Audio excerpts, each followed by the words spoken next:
राष्ट्रपिता महात्मा गांधी और लाल बहादुर शास्त्री के जन्म दिवस पर आज मेरा हृदय काफी दुखी है, क्योंकि आज देश का जवान परेशान है और अपनी लड़ाई लड़ रहा है। आज हम देशवासियों और सरकार तक अपनी बात पहुंचाने के लिए मंडी हाउस में एकत्रित हुए। यह कहना था all India short service commission officers welfare association के अध्यक्ष कैप्टन MS उपल का।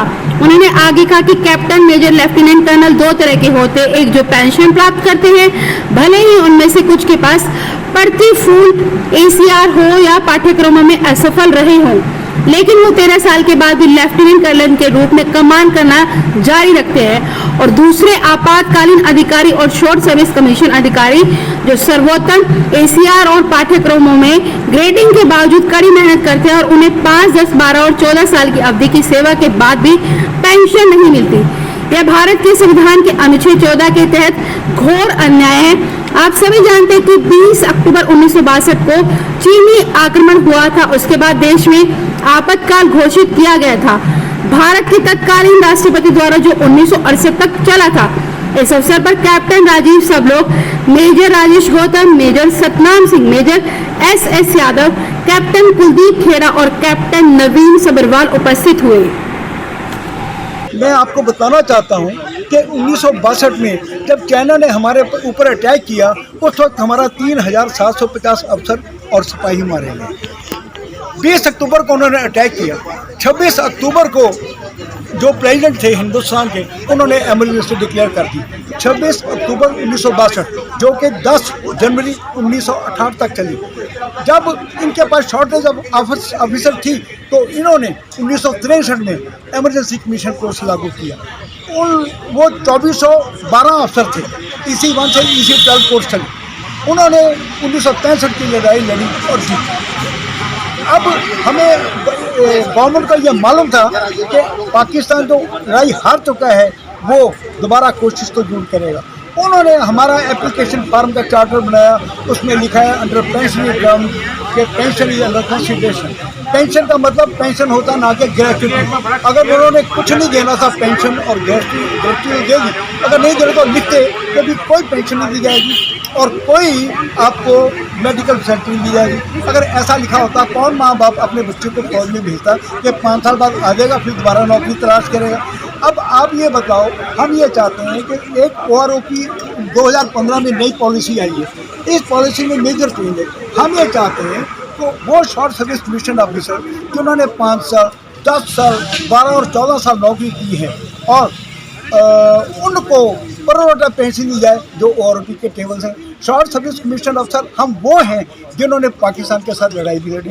मुझे वो वाकया याद है जबकि मुझे यूनिट से तकरीबन 2 महीने पहले रात को ही उठा के भेज दिया गया था कि भी आप आगे जा रहे हैं, आप एम्यूनिशन का बंदोबस्त करेंगे।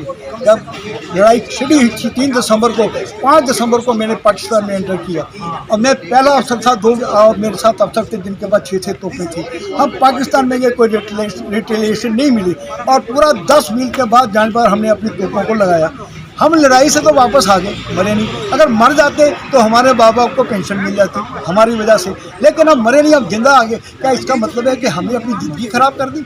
आप मुझे बताओ, जो अफसर 5, 10, 12, 14 साल नौकरी करके आएगा, क्या वो दूसरी नौकरी लेने के लिए लायक होगा? सभी लोग बोलेंगे कि इसको फौज से क्यों निकाला गया।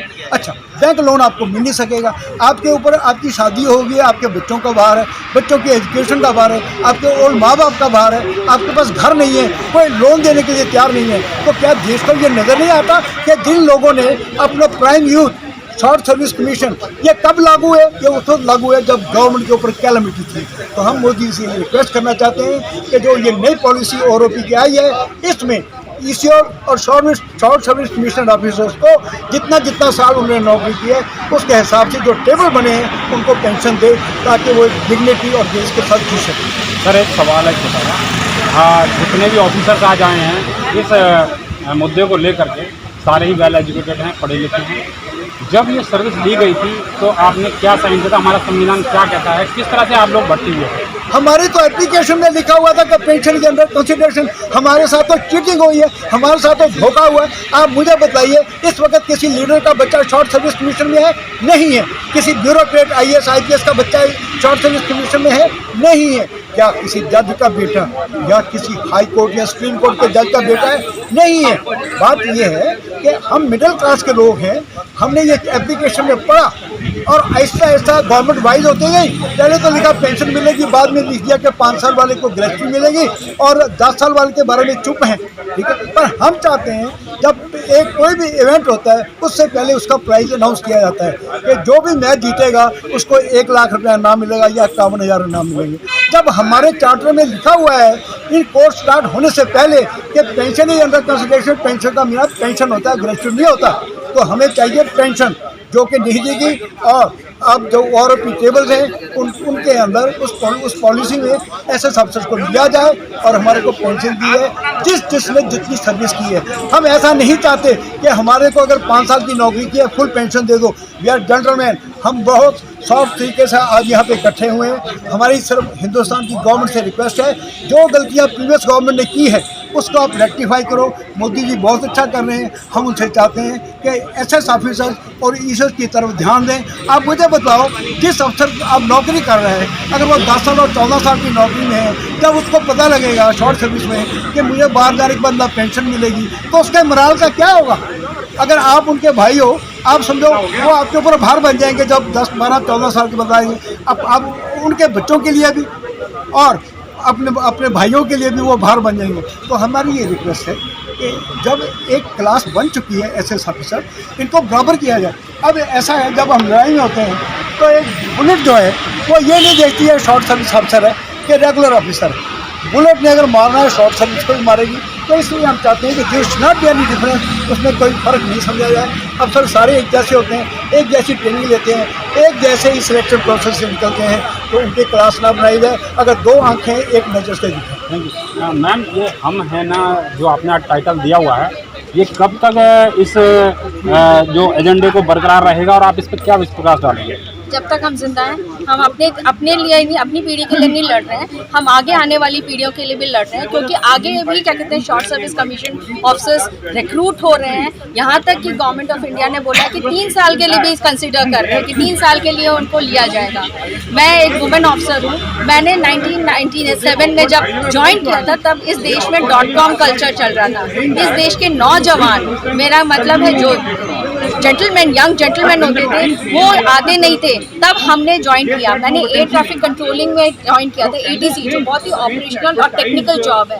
मैंने शॉर्ट सर्विस कमीशन 5 साल के लिए थी। उस टाइम में मैंने कारगिल भी सर्व किया और ऑपरेशन पराक्रम भी किया, जो कि नलिया में 15 किलोमीटर पाकिस्तान के बॉर्डर से मैं 6 महीने वहाँ पे रही और क्या कहते हैं नूडल्स अपने केटल में बना के खाती थी। तो आप मुझे बताइए कि मेरी ड्यूटी में कहाँ कमी आई?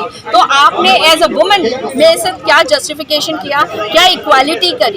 तो ये लड़ाई तो हम है ना, हम आगे वाली पीढ़ियों के लिए भी लड़ रहे हैं और इमरजेंसी कमीशन ऑफिसर्स के लिए भी लड़ रहे हैं। क्योंकि ये बात सही है कि जब देश को ज़रूरत थी हम नौजवानों की और लीडर्स की ज़रूरत थी, कमांडिंग ऑफिसर्स की ज़रूरत थी, तब हम लोग आए थे। और जब हम लोग वुमेन ऑफिसर्स आए तो हमने वुमेन ऑफिसर्स ने ना ही क्या कहते हैं हम क्रीम आए, मतलब उस टाइम पे वुमेन ऑफिसर्स जो आई हैं वो बहुत ही एकेडमिकली स्ट्रॉन्ग वुमेन ऑफिसर्स आई थी, पैशन के लिए आई थी, देश की सेवा करने के लिए आई थी। एक नई चीज थी, यूनिफॉर्म एडॉन करना हमारे लिए प्रेस्टिजियस पॉइंट था।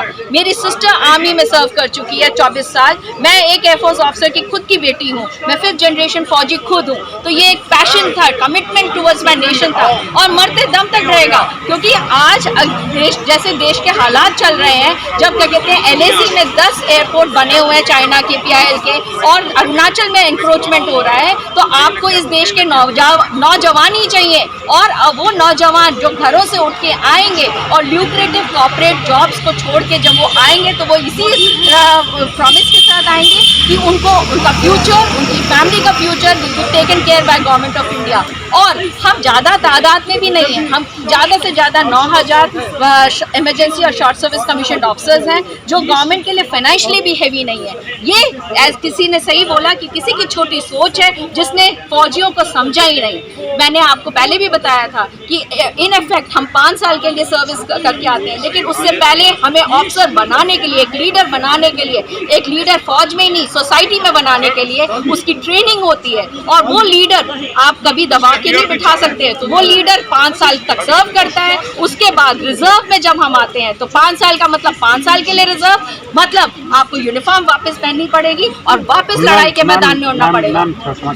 आप ये बताइए कि आज की आवाज़ से अगर सरकार नहीं जागती तो आगे क्या बड़ा कदम उठाएंगे आप? देखिए, ये सरकार ऐसा नहीं है कि वो जाग नहीं रही है, वो समझ रही है। लेकिन मैंने जैसे बोला कि कुछ लोग जो डिसीजन मेकर्स हैं, जैसे ये गौरतलब बात है कि जो पॉलिटिशियंस होते हैं, जो एमएलए हो या एमपी हो, उनको भी 5 साल के बाद पेंशन मिल जाती है, चाहे उनकी गवर्नमेंट सरकार रहे या ना रहे। लेकिन हम लोगों की आवाज़ उन तक जा रही है। ये एक बहुत इंपॉर्टेंट पॉइंट है कि ये कहते हैं कोई डिसीजन मेकर, हमें मोदी जी से बहुत होप है क्योंकि 1 रैंक 1 पे उन्हीं के रेजीम में आया। और ये पिछली सरकार जो 1973 में जिससे गलती हो गई है, इसको रेक्टिफाई करने का बहुत ही अच्छा मौका है। और ये एक सोसाइटी को, वेटरन को, जैसे राजा चोला ने कहा था कि इस दुनिया के जहाँ भी सोल्जर्स को रिस्पेक्ट नहीं किया जाता है, उस देश का कभी उद्धार नहीं होता है। जय हिंद, जय भारत।